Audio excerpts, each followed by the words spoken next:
Haklık yollu arkadağım Hila bu tir gül diyarı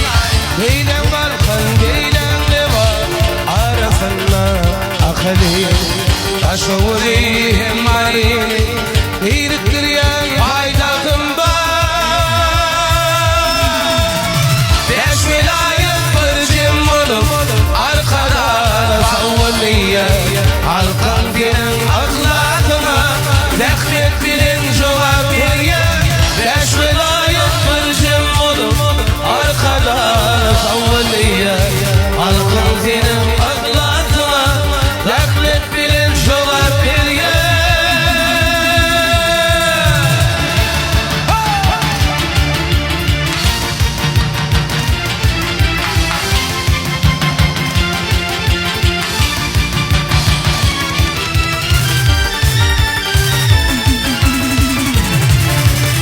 Gülle biten gül diyarda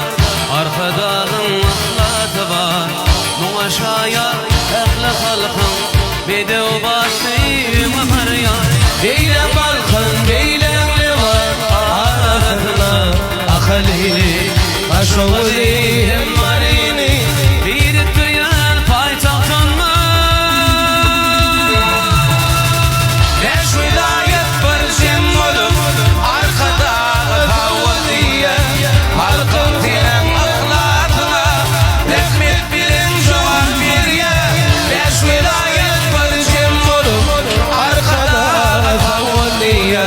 Halkın dinen ahlakına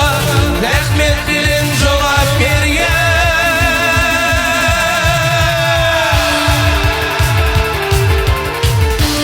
Anam tänir özüňizin nahana Anamlaryň barly haklan ogulsun